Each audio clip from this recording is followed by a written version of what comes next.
Hello, welcome to Coding Your Future. My name is Duncan and I'm on a mission to help students design, build and code their futures in computing. We're looking today at debugging your CV. Now, an important decision you'll have to make when you're writing your CV is how long should it be? And for a graduate or an undergraduate, there's basically two choices. You're either going for a one-page resume like this one over here, or you're going for a two-page CV. Now, resume means summary. It's popular in America. Americans like to talk about their resumes, as in, hey man, check out my awesome resume, man. You guys should totally hire me, man. It's awesome. Awesome. That's the resume. In Europe, we like to use obscure Latin terminology to describe our resume, so we have the CV, short for curriculum vitae. Now, this is actually a really misleading name because it means course of my life. But recruiters and HR people and engineering managers, hiring managers do not want to hear about the course of your life. They want the highlights, which is the resume. So by all means, start with a two-pager. Everything you might conceivably want to say to an employer. Then you can customize your CV and have one for each employer that has the really important stuff that employer really needs to know about you. So that's the resume. Now, a useful way to think about this is it's a bit like coffee.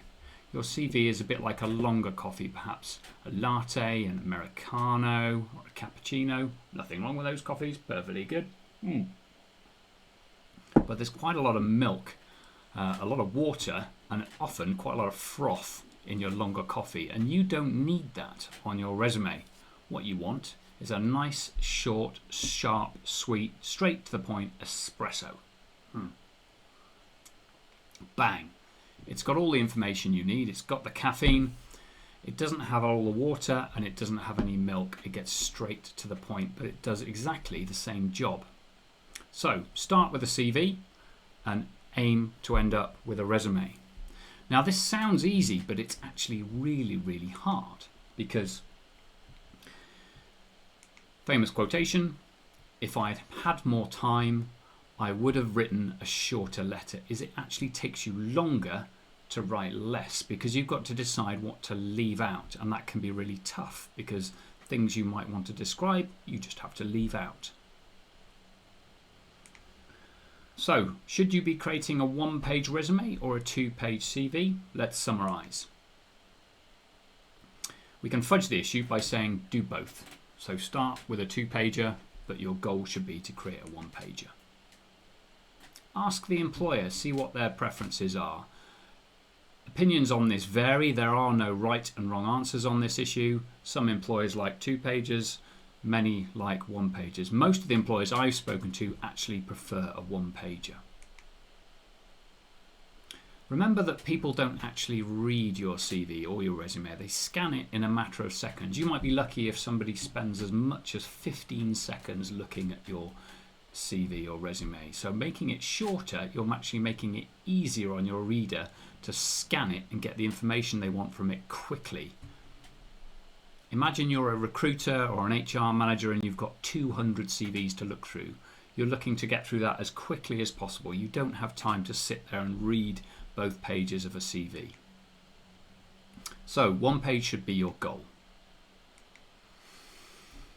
Look at everything on your two-page CV and think to yourself, do you really need it? Is it really essential to the story that you're trying to tell? You're not trying to tell the story of the course of your life. You're just trying to catch their eye and give them enough information that they think, we really need to invite this person to an interview. So, for example, if you've won several awards, don't describe them all. Describe the ones that are most important, the ones that you're most proud of. If you've done lots of personal projects, don't describe them all. Describe the ones that are most impressive or most relevant to that job. Likewise, with work experience, don't describe every single job you've had. If you've done lots of different casual work in different bars or waiting tables or whatever it might be, just describe the important ones or the most recent ones perhaps. And remember that the purpose of your CV or your resume is not to tell the story of the course of your life. It's just to get you an interview. That's its prime job. If it does that, it's working and you're winning. So this has been Debug Your CV. You can find out more in Chapter 7 of Coding Your Future, a guide which is available on the web at cdyf.me. Thank you for listening. I'm now going to enjoy my espresso coffee. Short and sweet. Bellissimo.